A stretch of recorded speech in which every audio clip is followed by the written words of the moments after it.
குடிநீர் வழங்க கோரி பெண்கள் காலி குடங்களுடன் திரண்டு வந்து தென்காசி மாவட்ட ஆட்சியர் அலுவலகத்தில் மனு அளித்தனர். குலசேகரமங்கலம் ஊராட்சிக்கு உட்பட்ட தன்னூத்து கிராமத்தில் 1 மாதமாக குடிநீர் சரிவர விநியோகிக்கப்படவில்லை என்று கூறப்படுகிறது. இந்நிலையில் குடிநீர் இல்லாமல் மிகவும் சிரமப்பட்டு வருவதாகவும் குடிநீர் வழங்க உடனடியாக நடவடிக்கை எடுக்க கோரியும் ஆட்சியர் அலுவலகத்தில் மனு அளிக்கப்பட்டது.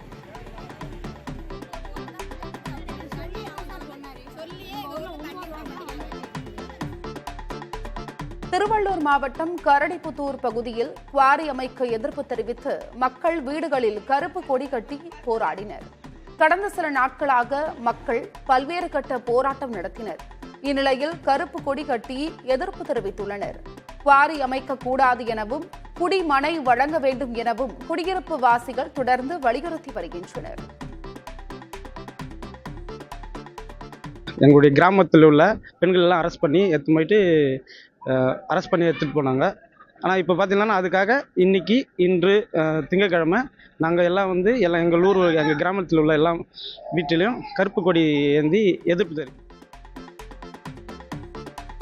தேனி மாவட்டம் ஆண்டிப்பட்டி அருகே சாலையோரம் கொட்டப்பட்ட குப்பை கழிவுகளுக்கு தீ வைத்ததால் காற்று மாசு ஏற்பட்டது. வைகை அணை சாலையின் இருபுறமும் குப்பை கழிவுகள் அதிக அளவில் கொட்டப்பட்டு அடிக்கடி தீ வைக்கப்படுவதாக புகார் எழுந்துள்ளது. சுமார் 20 அடி உயரம் வரை எழும் புகை பனிமூட்டம் போல் பாதையை மறைத்து நிற்பதால் அந்த வழியே பயணிப்பதில் சிரமத்தை சந்திப்பதாக வாகன ஓட்டிகள் தெரிவிக்கின்றனர். குப்பை கொட்டுவோர் மீது நடவடிக்கை எடுப்பதாக பேரூராட்சி அதிகாரிகள் தெரிவித்தனர். ஆண்டிவிட்டி வைடம் ரோட்ல புகை அதிகமாக போகுது. குப்பை 2 பக்கம் குப்பையை கொட்டி மூச்சு திணறல் வந்துடுது. ஹாஸ்டல் பின்னாடி நம்ம வண்டி போறது வர்றது தெரியல. பைக்கில் போறது, 2 வீலர் ஆக்சிடென்ட் ஆகிறதுக்கு வாய்ப்பு இருக்குண்ணே. அரியலூர் மாவட்டம் திருமானூர் அருகே திருமழப்பாடி வைத்தியநாத சுவாமி கோயிலில் மாசி பெருவிழா கொடியேற்றத்துடன் தொடங்கியது. இதைத் தொடர்ந்து நாள்தோறும் சாமி ஊர்வலமும் வரும் 11ஆம் தேதி தேரோட்டமும் நடைபெறுகிறது. இதேபோல் கள்ளக்குறிச்சி மாவட்டம் திருக்கோவிலூர் கீழையூரில் உள்ள வீரட்டேஸ்வரர் கோயிலில் மாசி மாத மகா பிரம்மோற்சவத்தை ஒட்டி கொடியேற்றம் நடைபெற்றது. திண்டுக்கல் மாவட்டம் கொடைக்கானல் அருகே உள்ள கதவுமலை சிவன் கோவிலுக்கு சாலை அமைக்க பக்தர்கள் கோரிக்கை விடுத்துள்ளனர். கீழ்மலை தாண்டிக்குடி கிராமம் அருகே உள்ள கோவிலுக்கு சென்று வர தற்போது வரை மண் சாலையை பயன்படுத்தி வருவதாக பக்தர்கள் தெரிவிக்கின்றனர். கரடுமுரடான மண் சாலையில் வாகனங்கள் தட்டு தடுமாறி செல்லும் போது விபத்து ஏற்பட வாய்ப்பு இருப்பதாகவும் அவர்கள் அச்சம் தெரிவிக்கின்றனர். சாலை அமைக்க திட்ட மதிப்பீடு செய்து அரசிடம் அனுமதி கோரப்பட்டுள்ளதாக வட்டார வளர்ச்சி அலுவலர் கூறியுள்ளார்.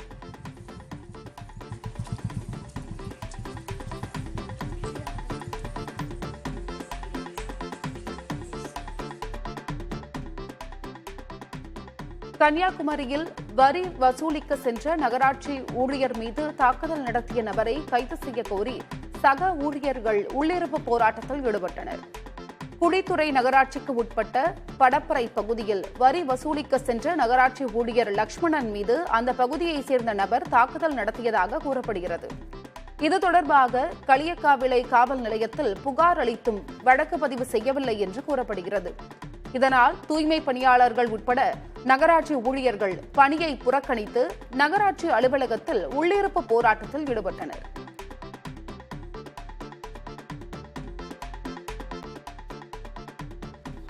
திருவள்ளூர் மாவட்டம் திருத்தணியில் திருமணம் முடிந்த சில மணி நேரங்களிலேயே தம்பதி சாலை விபத்தில் சிக்கினர். பாலாஜி, சந்தியா இருவருக்கும் திருத்தணி முருகன் கோவிலில் இன்று காலை திருமணம் நடந்த நிலையில் ஆட்டோவில் ஏறி வீட்டிற்கு புறப்பட்டனர். அப்போது மலைக்கோவிலில் இருந்து கீழே இறங்கிய ஆட்டோ அடிவாரத்தில் இருந்த இரும்பு கேட் மீது மோதி நீதிமன்ற வளாக தடுப்பு சுவர் மீது மோதி நின்றது. இதில் புதுமண தம்பதியும் உடன் பயணித்த உறவினர் சசிகலாவும் ஆட்டோ ஓட்டுநர் முத்துவும் படுகாயமடைந்தனர். மதுரை மாவட்டம் திருமங்கலத்தில் கார் மீது அரசு பேருந்து மோதிய விபத்தில் பிரபல தொழிலதிபர் உயிரிழந்தார். அவரது மனைவி உட்பட 3 பேர் படுகாயமடைந்தனர். தொழிலதிபர் தங்கராஜ் தனது குடும்பத்தாருடன் காரில் பயணித்துள்ளார். திருமங்கலம் விருதுநகர் 4 வழிச்சாலையில் சாலையை கடக்க முயன்ற கார் மீது அரசு பேருந்து மோதியது. விபத்தில் கார் அப்பளம் போல நொறுங்கியதில் தொழிலதிபர் நிகழ்விடத்திலேயே உயிரிழந்தார். 3 பேர் படுகாயங்களுடன் மருத்துவமனையில் அனுமதிக்கப்பட்டுள்ளனர்.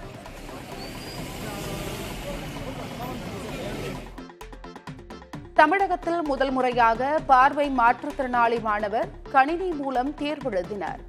சென்னையை அடுத்த பூந்தமல்லியில் உள்ள பார்வை குறைபாடு உடையோருக்கான அரசு பள்ளியில் 12ஆம் வகுப்பு பயிலும் ஆனந்தன் என்ற மாணவர் முதன்முறையாக கணினி வழியாக தேர்வு எழுதினார். இதற்காக கடந்த 3 ஆண்டுகளாக பயிற்சி பெற்று வந்த ஆனந்தன் இன்று பொதுத் தேர்வு எழுதினார். இதே பள்ளியில் பயிலும் 18 மாணவர்கள் இன்று 12ஆம் வகுப்பு பொதுத் தேர்வு எழுதினர். அது எல்லாமே நம்ம இப்போ ரிமூவ் பண்ணியிருக்கோம்.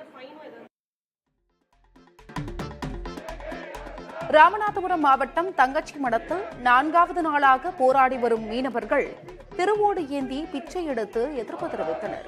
இலங்கை படையால் சிறைபிடிக்கப்பட்ட மீனவர்களுக்கு 2 கோடி வரை அபராதம் விதிக்கப்பட்டுள்ள நிலையில் அவர்களின் உறவினர்கள் திருவோடு ஏந்தி பிச்சை எடுக்கும் போராட்டத்தில் ஈடுபட்டனர். தொடர் வேலை நிறுத்தத்தால் வாழ்வாதாரத்தை இழந்து நிற்பதாக தெரிவித்த மீனவர்கள் உயிரை மாய்த்துக் கொள்வதை தவிர வேறு வழி இல்லை என்று கூறி நாளை தீக்குளிக்கும் போராட்டத்தையும் அறிவித்துள்ளனர். 8வது நாளாக வேலை நிறுத்தம் செய்துள்ளதால் 1 லட்சத்திற்கும் மேற்பட்ட மீன்பிடி தொழிலாளர்கள் வேலை இழந்து நிற்பதாக போராட்டத்தில் ஈடுபட்டவர்கள் வேதனை தெரிவிக்கின்றனர். மத்திய மாநில அரசாங்கம் நிதி இல்லாமல் திணறுதுன்னு சொல்றாங்க. எங்க மீனவர்களை மீட்பதற்காக இலங்கை அரசாங்கம் விதித்த தண்டனை தொகையை இந்த மீனவர்கள் அனைவரும் சேர்ந்து பிச்சை எடுத்து மத்திய மாநில அரசு அதிகாரிகளிடம் ஒப்படைத்து எங்கள் மீனவர்களை உடனடியாக மீட்டு தாங்கன்னு 4வது நாளாக எங்களுடைய போராட்டத்தை தொடர்கிறோம். தஞ்சை பெரிய கோவிலில் சித்திரை திருவிழாவுக்கான பந்தக்கால் நடும் விழா நடைபெற்றது. தஞ்சை பெரிய கோவிலில் ஆண்டுதோறும் சித்திரை திருவிழா 18 நாட்கள் நடைபெறும். இந்த ஆண்டு விழாவுக்கான பந்தக்கால் நடும் விழா சிறப்பு பூஜைகளுடன் நடைபெற்றது. சித்திரை திருவிழாவுக்கான கொடியேற்ற நிகழ்ச்சி அடுத்த மாதம் 23ஆம் தேதி நடைபெறவுள்ளது. முக்கிய நிகழ்ச்சியான சித்திரை தேரோட்டம் மே மாதம் 7ஆம் தேதியும் சித்திரை திருவிழா 10ஆம் தேதியும் நடைபெறவுள்ளது.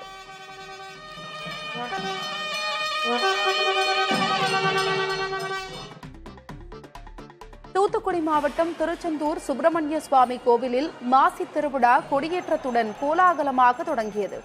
கொடியேற்றத்தை ஒட்டி அதிகாலை 1 மணிக்கு கோவில் நடை திறக்கப்பட்டு விஸ்வரூப தீபாராதனையும் உதய மார்த்தாண்ட அபிஷேகமும் நடத்தப்பட்டன. இதனைத் தொடர்ந்து கோவில் கொடிமரம் முன்பு சிறப்பு பூஜைகள் செய்யப்பட்டது. அதன் பின்பு அதிகாலை 5 மணியளவில் கோவில் செப்பு கொடிமரத்தில் மாசி திருவிழா கொடி ஏற்றப்பட்டது. அப்போது அங்கு குவிந்திருந்த பக்தர்கள் முருகனுக்கு அரோகரா என விண்ணை முட்ட முழக்கமிட்டனர். இந்நிலையில் சுப முகூர்த்த தினமான இன்று கோவிலில் பல்வேறு திருமணங்கள் நடத்தப்பட்டன. காலை 4 மணி முதல் சுமார் 100க்கும் மேற்பட்ட திருமணங்கள் கோவில் முன்புள்ள சண்முக விலாசம் மண்டபத்தில் நடைபெற்றது. இதனால் கோவில் வளாகம் உட்பட பல்வேறு பகுதிகளிலும் பக்தர்கள் கூட்டம் அலைமோதியது.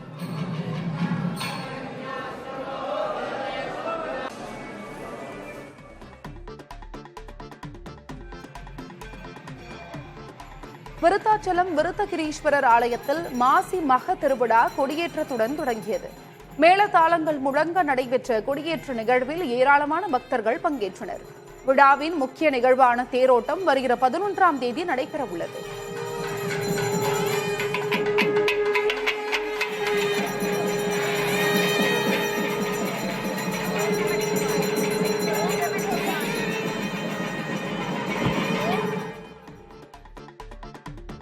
குலசேகரப்பட்டினம் அருகே கோவிலின் பூட்டை சூலாயுதத்தால் உடைத்து மர்ம நபர் பணத்தை திருடும் சிசிடிவி காட்சிகள் வெளியாகி பெரும் பரபரப்பை ஏற்படுத்தியுள்ளது. தூத்துக்குடி மாவட்டம் குலசேகரன்பட்டினம் அருகே உள்ள மாதவன்குறிச்சி கிராமத்தில் உடையார் ராஜா சுவாமி கோவில் அமைந்துள்ளது. நேற்று அதிகாலையில் கோவிலின் இரும்பு கேட்டை உடைத்து உள்ளே நுழைந்த நபர் உண்டியல் மற்றும் பீரோவில் இருந்த 10,000 ரூபாயை கொள்ளையடித்து சென்றுள்ளார். இதன் சிசிடிவி காட்சிகள் சமூக ஊடகங்களில் பரவியுள்ளது. இது தொடர்பாக கோவில் நிர்வாகத்தினர் அளித்த புகாரின் அடிப்படையில் குலசேகரன்பட்டினம் காவல்துறையினர் விசாரணை நடத்தி வருகின்றனர்.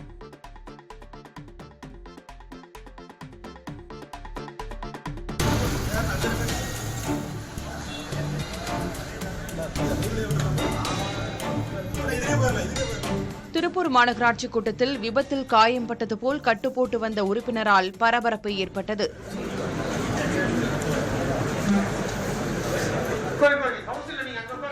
திருப்பூர் மாநகராட்சி கூட்டத்திற்கு 30ஆம் வார்டு உறுப்பினர் புஷ்பலதா தங்கவேல் தலை கை காலில் கட்டுப்போட்டு சக்கர நாற்காலியில் வந்தார்.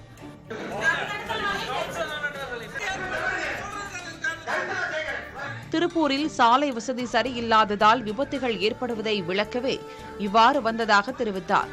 இதனால் அதிர்ச்சி அடைந்த மேயர் தினேஷ்குமார் புஷ்பலதாவை வெளியே செல்லுமாறு கூறினார்.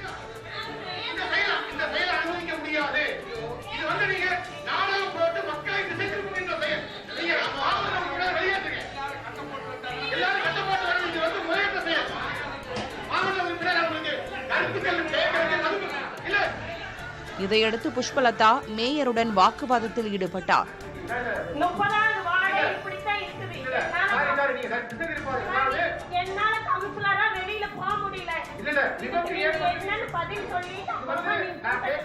பின்னர் புஷ்பலதா கட்டுகளை அவிழ்த்துவிட்டு கூட்டத்தில் பங்கேற்றார்.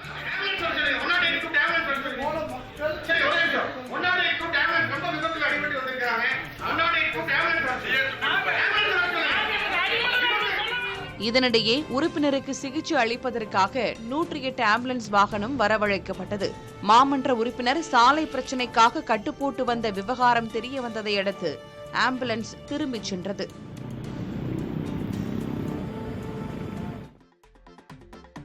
தொடர் மழை காரணமாக நெல்லை தாமிரபரணி ஆற்றில் நீர்வரத்து அதிகரித்துள்ளது. கிளை ஆறுகளான கடனாநதி, ராமநதி உள்ளிட்ட ஆறுகளிலும் தண்ணீர் வரத்து இயல்பை விட அதிகரித்துள்ளது. இருப்பினும் பொதுமக்கள் எவ்வித அச்சமும் இன்றி தாமிரபரணி ஆற்றில் வழக்கம் போல் நீராடி வருகின்றனர். குறுக்குத்துறை பகுதியில் தாமிரபரணி ஆற்றங்கரையில் அமைந்துள்ள முருகன் கோவிலுக்குள் தண்ணீர் புகுந்தது. கோவில் கருவறை முதல் பிரகார மண்டபம் வரை ஆற்று நீர் புகுந்துள்ளது.